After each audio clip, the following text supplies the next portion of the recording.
एक गांव में शादी होने के फर्स्ट नाइट के बाद लड़कियों का रेप और मर्डर होता है, और ये एक बार नहीं बल्कि बार बार होता है। और फिर इसके बाद इस केस को सॉल्व करने के लिए एक पुलिस ऑफिसर आता है, और वो पुलिस ऑफिसर इस केस को सॉल्व कर पाता है या फिर नहीं, जानेंगे चलिए आगे इस वीडियो में। वीडियो पसंद आए तो वीडियो को एक लाइक और चैनल को सब्सक्राइब ज़रूर करें। तो चलिए बिना समय गंवाए कहानी में आगे बढ़ते हैं। कहानी की शुरुआत में एक औरत कटा हुआ सर लेकर पुलिस स्टेशन में आती है। पुलिस यहाँ उसका बॉडी के बारे में पूछता है, तो ये औरत पुलिस वालों को लोकेशन पर लेकर जाता है। और यहाँ इस केस को इन्वेस्टिगेशन करने वाला पुलिस ऑफिसर अनुदीप को हम देखते हैं, जो वो अपनी फ्लैशबैक के बारे में बताता है, और हम कहानी को फ्लैशबैक में देखते हैं। अनुदीप ओडेला गांव में 3 महीना के लिए IPS ट्रेनिंग के लिए आता है। इस गांव में वेंकट और पदवी का नए शादी हुआ था, और वह दोनों अपनी शादी से बहुत खुश थे।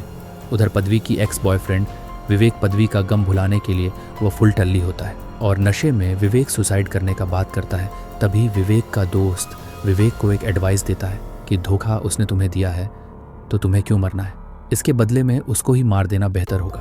और फिर उसका अगले दिन ही पदवी का मर्डर हो जाता है, और इस केस को पुलिस ऑफिसर अनुदीप इन्वेस्टिगेशन करता है। अनुदीप सबसे पहले पदवी का ससुर और उसकी पति से पूछताछ करता है। यहाँ पदवी का पति बताता है कि पदवी का एक बॉयफ्रेंड विवेक ही पदवी को मारा होगा। दरअसल शादी से पहले विवेक ने पदवी को मारने की धमकी दी थी।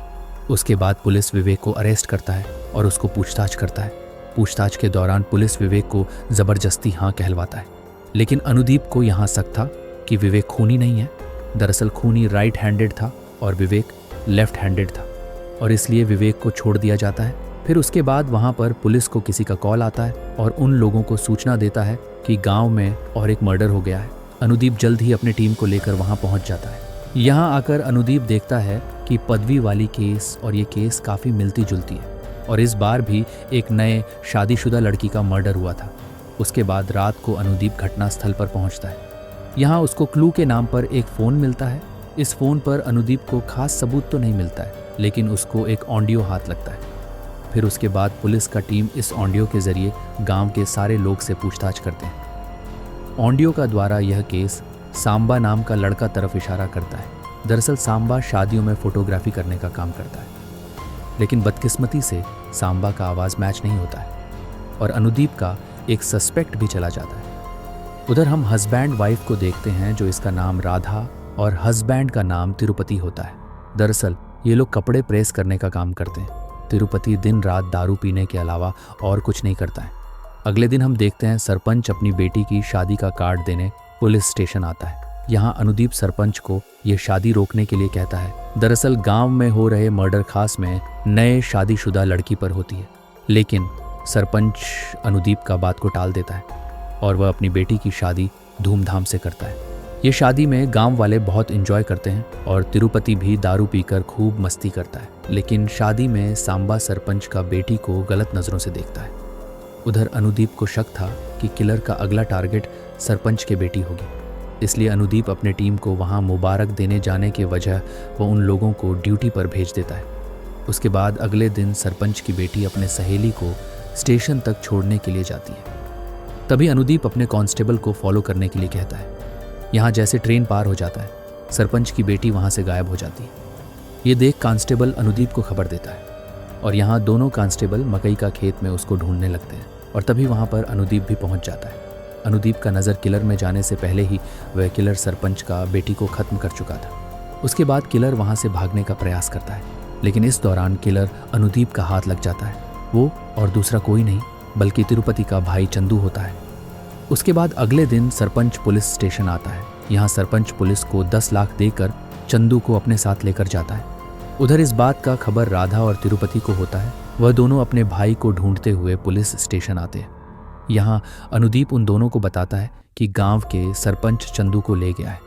उसके बाद वो दोनों चंदू को बेगुनाह साबित करने के लिए कई बड़े बड़े लोग से मिलते हैं, लेकिन इनको कोई भी सपोर्ट नहीं करता है। लेकिन एक वकील सपोर्ट करने के लिए मान जाता है, और उसके बदले तिरुपति को 1 लाख मांगता है।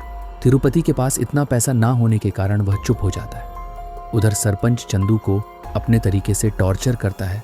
तभी वहाँ पर राधा और तिरुपति पहुँच जाता है, और वो दोनों चंदू को छोड़ने के लिए सरपंच से गिड़गिड़ाते हैं, लेकिन सरपंच छोड़ने से साफ मना कर देता है।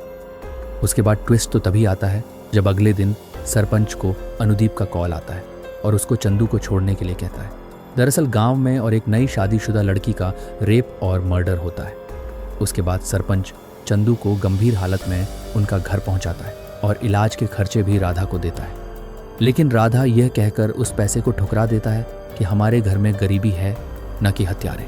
उसके कुछ दिन बाद अनुदीप अपने जीएफ को कॉल करता है और उसको बताता है कि चंदू इनोसेंट है।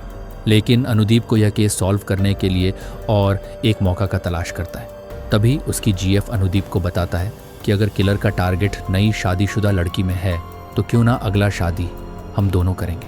पहले तो अनुदीप इस बात को इग्नोर करता है, लेकिन उनके जीएफ कन्विंस करने के बाद अनुदीप ये रिस्क लेने के लिए तैयार हो जाता है। और फिर एक दिन अनुदीप मीडिया के द्वारा किलर को खुला चैलेंज करता है कि गांव में अगला शादी अनुदीप करने वाला है।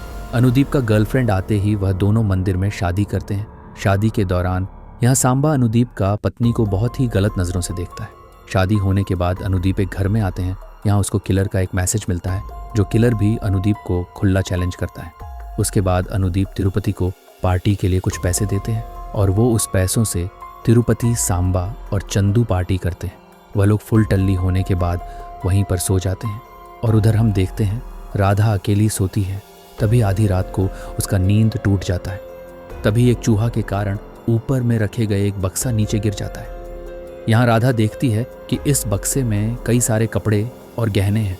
राधा ये सब देखकर बहुत घबराती है और वह गहने को लेकर मर्डर हुए लड़की का घर घर जाती है और फिर वो उन सभी का परिवार को गहने दिखाता है। परिवार के सभी लोग कहते हैं कि हाँ, यह हमारी बेटी की थी। और फिर राधा को यहाँ पता चलती है कि किलर और कोई नहीं बल्कि तिरुपति है। राधा फिर से अपने घर लौटती है। यहाँ वो देखती है कि वो तीनों में से कोई भी नहीं था। राधा रात भर अनुदीप को फ़ोन ट्राई करता है, लेकिन उसको कोई रेस्पॉन्स नहीं मिलता है। उधर सुबह तिरुपति शादी के लिए मंगवाए गए कुर्सी टेबल को लेने अनुदीप का घर में जाता है। तभी अनुदीप तिरुपति को धोने के लिए कपड़े भी साथ में ले जाने के लिए कहता है। तिरुपति कपड़े को लेकर निकल जाता है। फिर उसके बाद राधा अनुदीप को कॉल करके बताता है कि किलर और कोई नहीं बल्कि तिरुपति है। ये सुनने के बाद अनुदीप जल्द ही रूम में जाता है। तभी वो देखता है कि वहाँ पर उसका बीवी नहीं है, तो वो तलाश करने के लिए निकल जाता है। उधर राधा तिरुपति का कपड़े कुत्ता को सूंघा कर उसकी तलाश करने के लिए निकल जाती है। तभी कुत्ता उसका लोकेशन पता कर लेता है और फिर उसके बाद राधा देखती है कि तिरुपति अनुदीप का बीवी के साथ वो जोर जबरदस्ती करता है। राधा तिरुपति को उसे चढ़ने के लिए कहता है, लेकिन तभी यहाँ तिरुपति बताता है कि उसे इंसान से राक्षस बनने में राधा ने मंजूर किया है। दरअसल राधा तिरुपति से शादी करके खुश नहीं था। वो तिरुपति से कॉम्प्रोमाइज़ किया है और वे शादी के पहली रात में ही तिरुपति को इंसल्ट करता है और इसी वजह से तिरुपति का फर्स्ट नाइट खराब हो जाता है और इसीलिए वे ऐसे करने पर मजबूर हो जाता है। लेकिन लाख मना करने के बाद भी तिरुपति अनुदीप का बीवी को छोड़ने के लिए नहीं मानता है और फिर उसके बाद राधा तिरुपति का सर से धड़ अलग करता है और वह सर को लेकर पुलिस स्टेशन पहुंचता है और इसी के साथ ये कहानी यहीं पर ख़त्म हो जाता है। वीडियो पसंद आया तो वीडियो को एक लाइक और चैनल को सब्सक्राइब ज़रूर करें। मिलते हैं अगली वीडियो में, तब तक के लिए गुड बाय।